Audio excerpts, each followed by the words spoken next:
Yoma Pei Dalet, and we are in, Yoma Pei Hey, and we are Yoma Pei Dalet on the base 84b at the Gemara, which deals with Safek Pikuach Nefesh. Safek Pikuach Nefesh means there's a doubt of whether there's a need to save a life. As we talked yesterday, from in the past few days from the Mishnah, if somebody had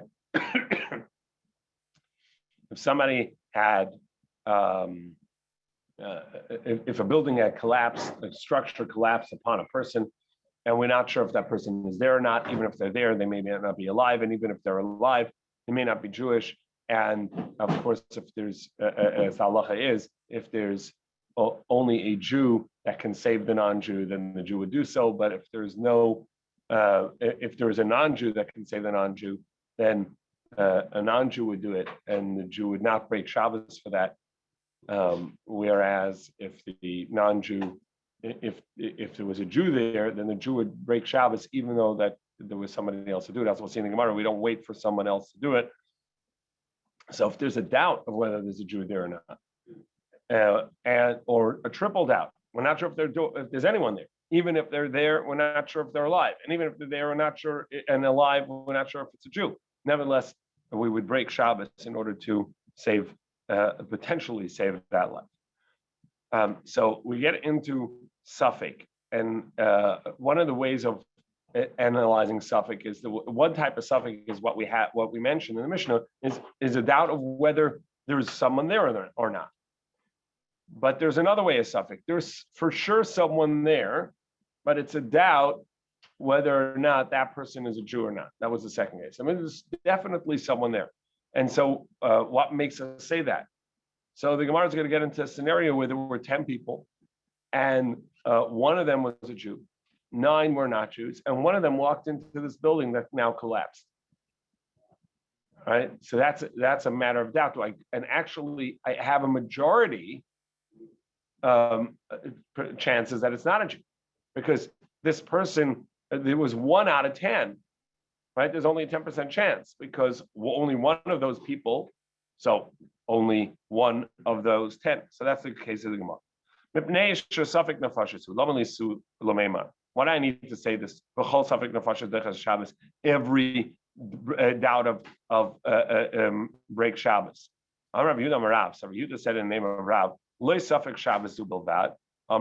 tell us that it's not only about this Shabbos, that even if, in fact, I made it fresh. Okay, thank you. Even if this Shabbos alone, this person can survive, but they won't be able to survive further, meaning this Shabbos, they'll be fine. But if we don't take care of them now, they won't survive next Shabbos. So we break Shabbos as well. What's the case? The doctor says this person could survive 8 days with this illness. And the first day is Shabbos, and which means the 8th day would be Shabbos. So maybe wait to start the medicine on Sunday. So this way you're only breaking 1 Shabbos and not 2. I don't know. You could, even though that this person will survive this Shabbos if you waited to Sunday, the person is ill, and this illness itself can kill them in a week, in a month. You have to take care of it today. Which is, by the way, why diabetics take their blood, which is a prohibition on Shabbos, a total prohibition of taking blood, of causing one to bleed. Nevertheless, you do it on Shabbos. Now, if they have if they're feeling like they have low blood sugar, that's an immediate danger. But if they have high blood sugar, and they need insulin, that's not an immediate danger. But it does have a long-term effect and cause danger. And so they can take that now, even though that for this Shabbos they'll survive. But for future Shabbos, that would be dangerous.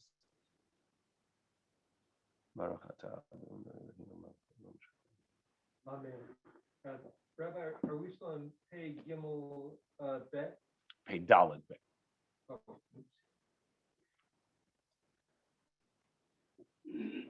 I see. Okay. and first word of the line that we're on? We're in the second wide line. Okay. Mao de Tema, I may have thought, Liakiv Adulta, wait until after Shabbos, so that he not desecrate two Shabbos. To which we say, no, Kamash Malan. Tanya Nama, Hachi, indeed, we have support for this from a Brisa. You can heat up hot water for an ill person on Shabbos so that they can be well, and that's going to help them feel better.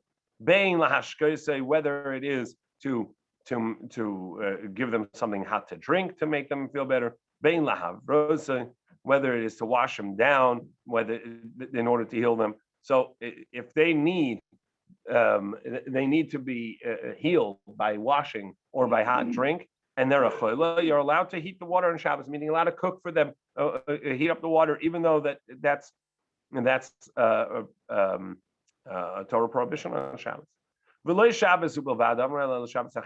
And not only if the danger to this person's life is immediate in this Shabbos, but even if it's a danger to a future Shabbos, nevertheless, you break Shabbos in order to protect their life. We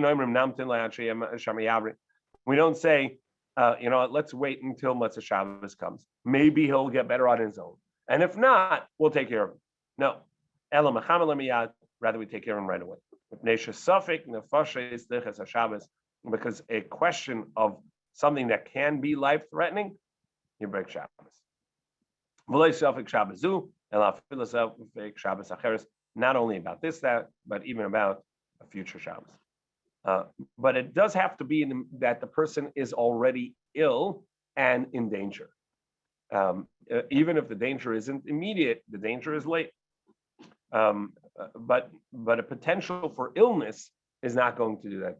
If somebody want to know if they could use based on this logic, can they use their elliptical on Shabbos?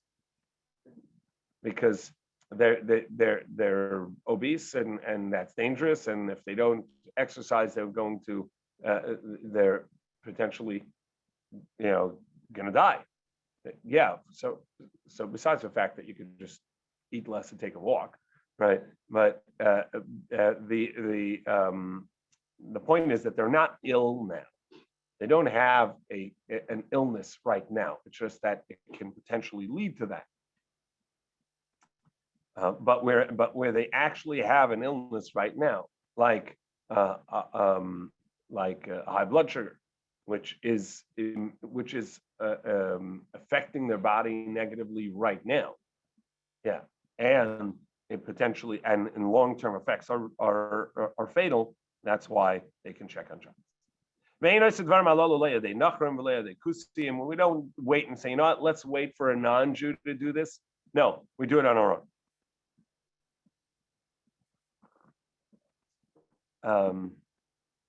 About a year ago, we had a guest on Shabbos whose baby was ill and needed to go to the doctor. And they were like, oh, maybe we'll wait till the evening. So I picked up the phone and dialed. I realized they were just hesitant to call or to drive over on their own. So I just called an Uber to my house for them on the phone to show them that you have to do this. You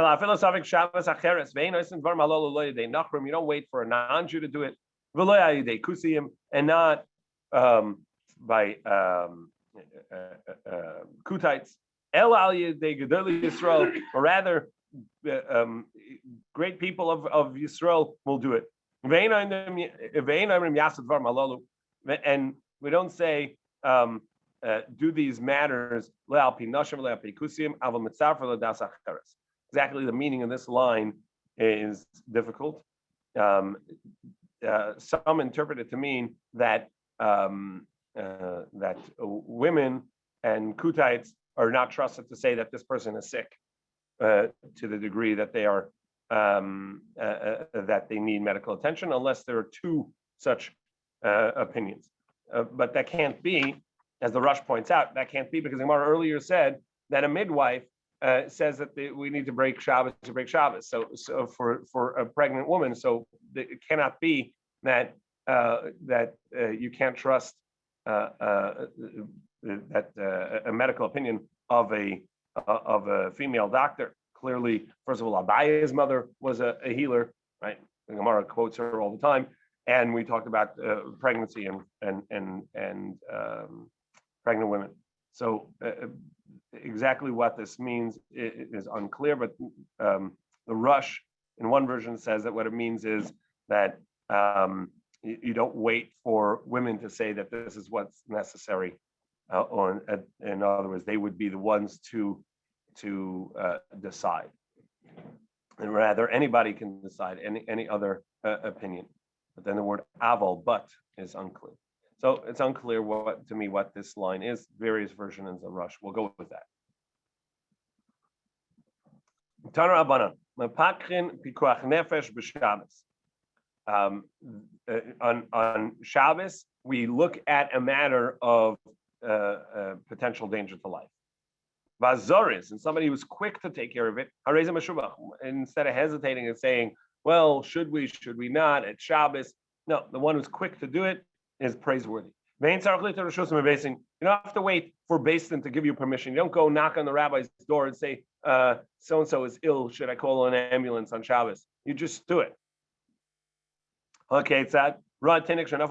So, for instance, if a child fell into the lake, the sea, the river, take your fishing net and toss it out and bring the child up. If you do that quickly, that's praiseworthy. And you don't wait for Beis Din to say that. And now, even though it looks like you're fishing, because you're also bringing up fish, and maybe you're happy to do it because you're getting some fish, and you're a fisherman. That's why you have that net right there. You threw the kid in the water to get some fish. Well, no one's like you, Eric. But yeah. But if you bring up fish along with saving the child, that's fine. Similarly, so a child fell into a well. Take out some of the bricks so that you can step down and bring him up. As someone who's quick to do so is praiseworthy. You don't have to wait for Beis Din to give permission. And even though you've now made a step down into the well, and that's effective, and that's constructive and a good deal. Nevertheless, if you did so to save a life, that's fine. Similarly, you saw a child got locked into a space, the door locked behind him. Shovra, you break that door and take him out. If you're quick, that's great. You don't have to wait for Beis Din. And even though that you're particularly breaking out a certain plank in the door, which was needed to be broken out, nevertheless, since you're saving a life, that's fine. You can extinguish and be mafsik, take something that would create a barrier before a fire. B'Shabbos on Shabbos. And if you're quick, that is praiseworthy. Of course, the fire we talk about, as we saw the Gemara in Shabbos, talk about where it's in danger to life, where it's in residential area. If it's out in the field, it's a silo, it's a granary, that would not be, then you don't break a Shabbos for it, as anybody has heard Morris Engelson's story notes. But the idea over here is that it's in a residential area where a fire can quickly spread and endanger lives. And so therefore, whoever's quick to put it out or to create barriers is praiseworthy. And you don't require permission from Beis Din to say, is this the right thing to do or not? And even though that while doing so, and he's knocking the fire out, he's doing so in a way that he'll be able to get coals for the barbecue tonight, okay? After Shabbos. Nevertheless, since he's putting out a fire to save life, he's going to do that. But tzricha, and I need to tell you all four of these cases. The Ashmin and Yam, if we said the sea, because you don't have time to wait, because they're going to be pulled away by sea, so you have to do it immediately. Aval bor, but in a pit, the Yosef, they're not going anywhere. So maybe take the time to ask the question of the Rab.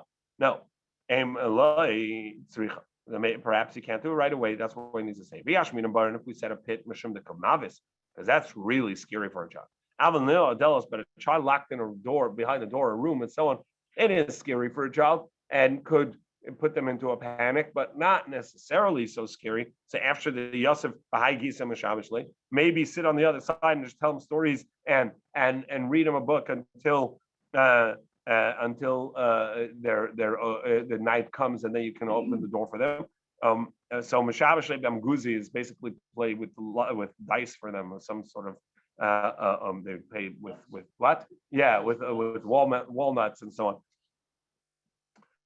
So therefore, it needs to tell you all of these cases that you don't have to wait for asking a question. You do it right away. What about the fire? So why do we need that case? That even if the danger is in another courtyard, that means the fire is in one courtyard and the people are in the other courtyard, and it's a danger to them. Whether it's because they can't escape, or their children, or the elderly, whatever it may be, and there's a danger in another courtyard. Amar Rav Yosef, Amar Rav Yehuda, Amar Shmuel, in the name of Shmuel. Pikuach nefesh, we don't follow a majority, meaning we don't say, well, 80% of the time this will be fine. Yeah, 20% it will not be fine. That's enough to say that's pikuach nefesh. That's a danger to life. In what scenario? So we're going to give a case, as we mentioned at the beginning, a case of where there were 10 people, one of which was a Jew. So first, the Gemara supposes there's 9 Jews and 1 non-Jew amongst them. Ruby Yisrael. They're anyhow a majority Yisrael. Palga, if it's 50-50, then it's 50-50. That's not a majority, but it's just an equal doubt. Rather, there is 9 Kutites and 1 Yisrael. Hanami pshita. That too is pretty obvious. We talked about this before. Whenever you encounter the doubt itself, not that it's separated from. So remember the case we had of 10 shops, and they all sell non-kosher meat, besides for one that sells kosher meat. We don't say, or vice versa. And you walked into a shop. When you walk into it, so that's kavua, it's in the set place. Essentially, the idea is that store only has one chance. It's meaning a 50-50. It's either kosher or it's not. The fact that there are 9 neighbors that are also selling meat is irrelevant to this particular single entity. The single entity is, since it's kavua, it's in its place, each one is a single entity, and so we just have a 50-50. It's only when something separates from it, find meat outside, now there are 9 chances where it can come from. Or one person separates from it, that one can be any one of the 9. I don't know who he is, so that's a doubt. So that's this case. So if they're actually just 9 non-Jews and a Jew, and they're together, that's kavua. That's in its place. Everything in its place is 50-50. So must mean that they separated to other fields, to other courtyards. Mao the Tema may have thought called the parish move the parish. Whoever separated, when each one separated out, so each one it came from the majority. So for each one, I have to say this one is probably a non-Jew. That one probably a non-Jew. Kamash Malan, that doesn't make a difference. We don't follow Roiv, and we go with even if the minority chances that it's true, you break Shabbos for that Jew. Any. Wait,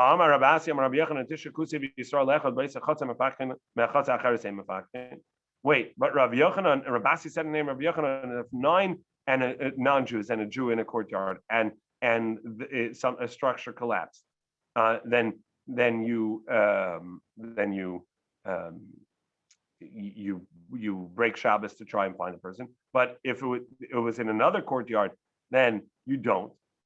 The Gemara says loikasha had the parish kulu had the parish mitzvah.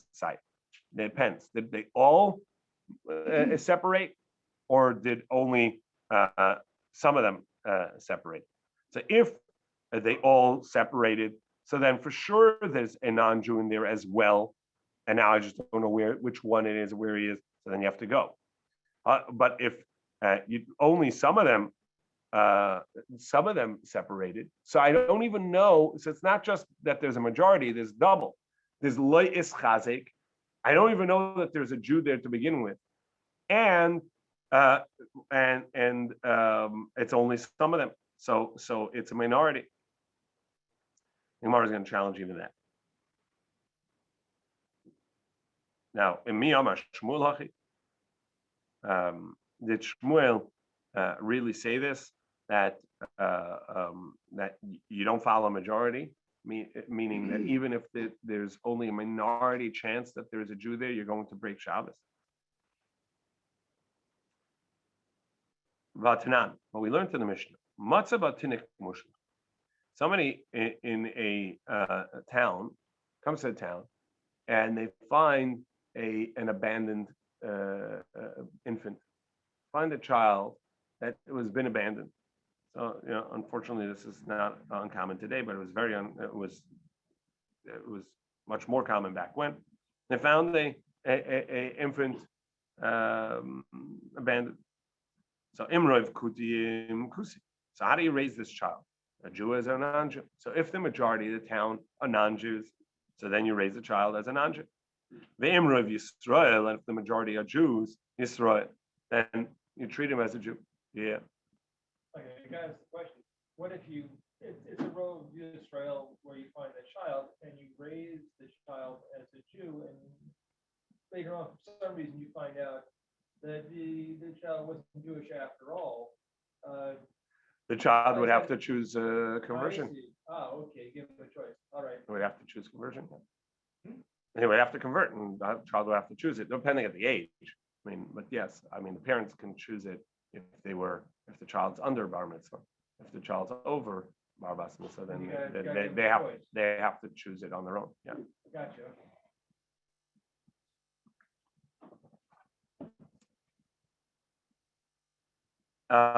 So the majority are non-Jews. It's a non-Jew.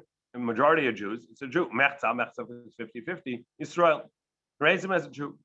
Va'amar Rav. And Rav said, yeah, but you only raise him as a Jew in matters that pertain to communal care for this child. Amar Rav l'shano el lach yosef. That the tzedakah will come out of the Jewish tzedakah fund and not out of the general tzedakah fund. But to assume that this person is a Jew and for mitzvahs, meaning if it comes to marriage, we would say, yeah, they can marry a Jew and so on. Like that in regards to yichus, not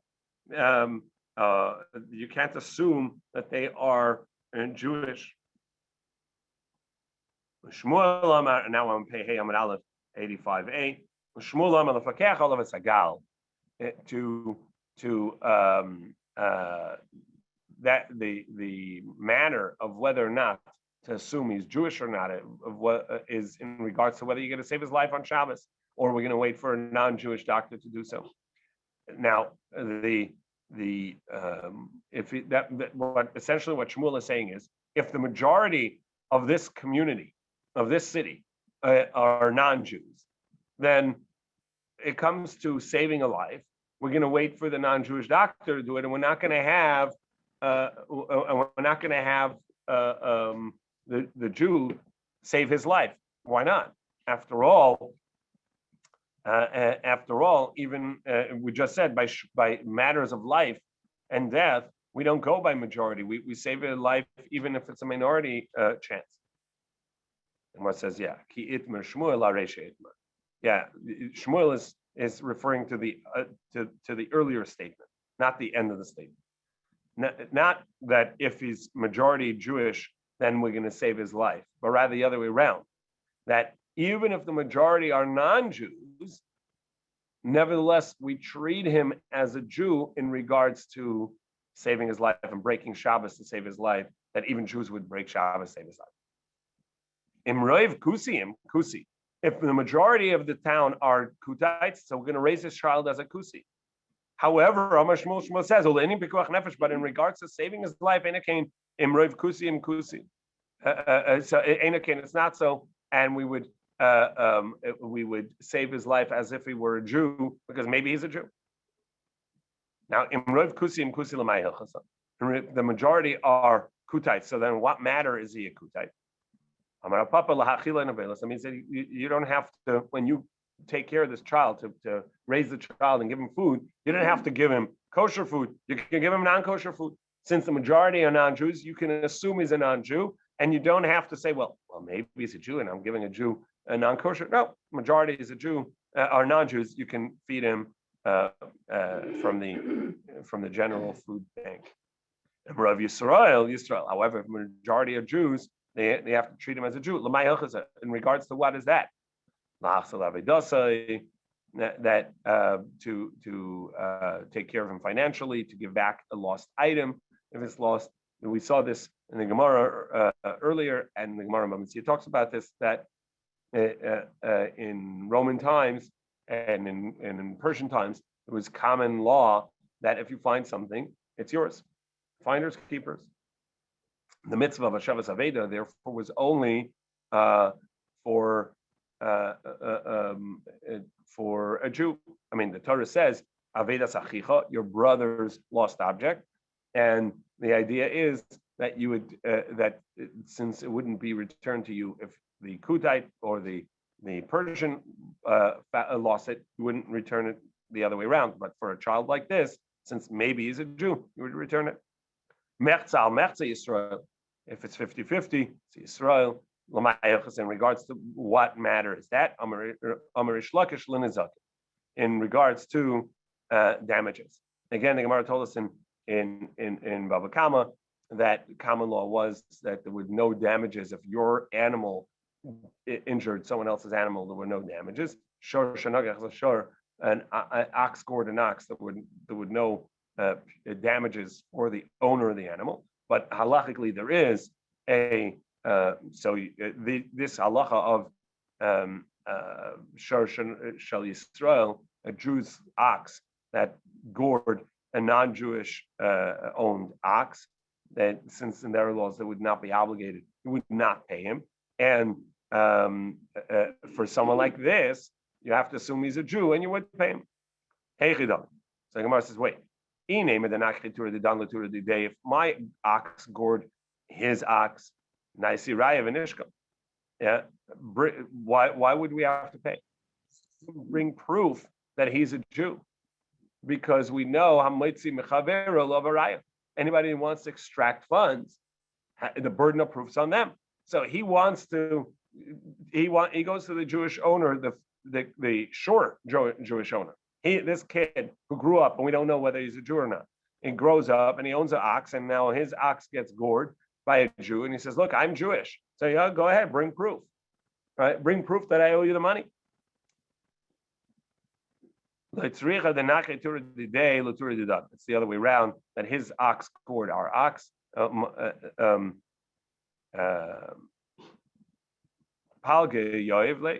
So he's going to pay half the 50%. The other half, he says, look, I'm as a non-Jew, you want to charge me full, but as a Jew, you would only charge me 50% because it's not been 3 times that my ox gored. Prove I'm not a Jew, and then I'll give you the other half. That's what I mean. Back to the Mishnah. If a structure fell upon someone, so what does this mean? Let me buy a comment. Not only if. Not only if there's a doubt whether he's there or not. But if he's there, he's still alive. The mafakrin that you would go looking for him. But even if it's a doubt if he's alive. In other words, we're not sure he's there, and even if he's there, he may not be alive. Suffolk Mace, he may be dead already. Mafakin, you can nevertheless seek him out. And not only is it a doubt of whether he's alive or dead, but even if he's alive, he may not be a Jew, and therefore let the non-Jew do it, break Shabbos. It's not breaking Shabbos, let him do it on Shabbos. Yisrael, elafil Suffolk Kusi. Suffolk Yisrael, Mafakin, nevertheless you do. Matzur Chai Mafakin. If you find that he's alive, you continue digging. Matzur Chai, you find him alive, Pshita, of course, why would you not? Why does the Mishnah have to say, if you find him alive, continue digging? That's what we were digging for from the start. Even if you see he's ebbing away, like even if you get him out, chances of survival are low. Nevertheless, you'll prolong his life a few minutes, even momentary life. That's tremendous. So we do that.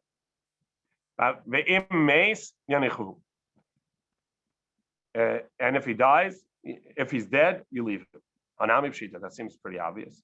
So it's needed for the teaching of Yehuda ben Lakish at Tanya, as we learned. A dead, a corpse that is already deceased. On Shabbos, you don't save him, you don't take him out before a fire. Rabbi Yehuda ben Lakish said, no, you do. I heard that you do, even a dead person, you save him by taking him out in front of a fire.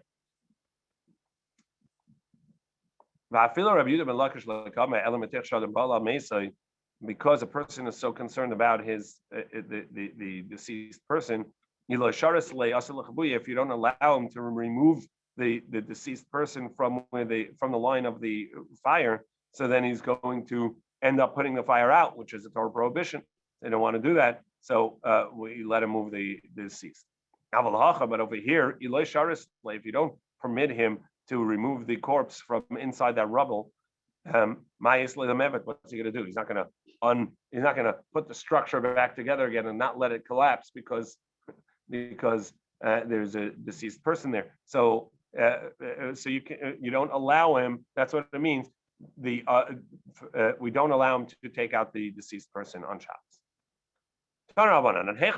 So where do you check to see whether this person's alive? So the first version says until the nose and see whether he's breathing. Some say to his chest to see whether he has a heartbeat. This is one of the primary sources to the great discussion halachically. What is the moment that defines death? Somebody still has a heartbeat, but they're brain dead. They're still alive halachically.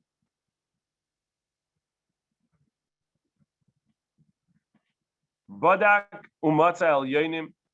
If this person is checking, so he's going through the rubble, first layer of rubble, every person he finds deceased. So nevertheless, lo yoim, I should not say kvar mesa tachtena, for sure the ones beneath died. Rather, you continue digging because perhaps the ones below, even though there's more weight on top of them, they're still alive.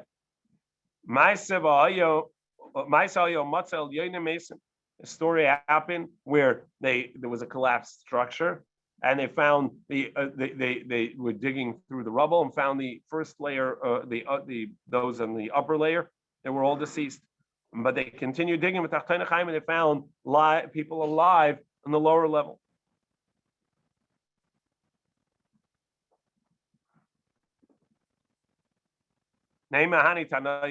So let's say this matter of whether or not you check the nostrils for breath, or you check the chest for heartbeat, is based on a machlokas, similar machlokas. The Tanya we learned. And the Brisa asked the question: where does the beginning of a creation of an embryo and a fetus begin? Miroshay. First opinion says the head, the brain starts. Shenema, it says, it's from the innards of my mother. You are my gozi. Now, so what is this word gozi? Gozi nizreich there means take off your crown, but the word gozi, which over there also means is in reference to the crown, the head, mashlichi. So therefore, we see that it's talking about that you are from my mother's womb. You are my gozi. You are the one that makes my crown. Abba Shaul mitiburei. Abba Shaul says no. It's from the umbilical cord. So basically, it's from the core, the center of the body. And then it spreads out its roots, as it were, from all throughout. So perhaps that's the basis here. So one says you check for breath because that's the first place of creation, and the other says you check the heart because that's the first place of creation. One says no, no, even according to Abba Shaul, that says that it created from the tabor, from the core. It could be Hasam Elin Yitzira. There he's talking about creation. That everything is created from its center. But perhaps he agrees that in regards to saving a life, maybe even he agrees that the main part of definition of life is in breath. As it says, all that have the breath of the living spirit in their nostrils. So you see that's the definition of life, breath. Papa says the machlekes is only in regards to if you find the foot of this person. So you keep on digging. The question is, can you stop at the heart and say, look, he's got no heartbeat. I don't have to check any further. And therefore, Abba Shaul says, no, you're going to check. You need to check further. The second opinion says the first opinion says you need to check further all the way up to the nostril. Perhaps you can't see the heart beating, but there is still breath in his nostril, meaning he's still breathing. But if you start from above and you find the head and there's no breath, once you check the nostrils and there's no breathing, you don't need to check anymore.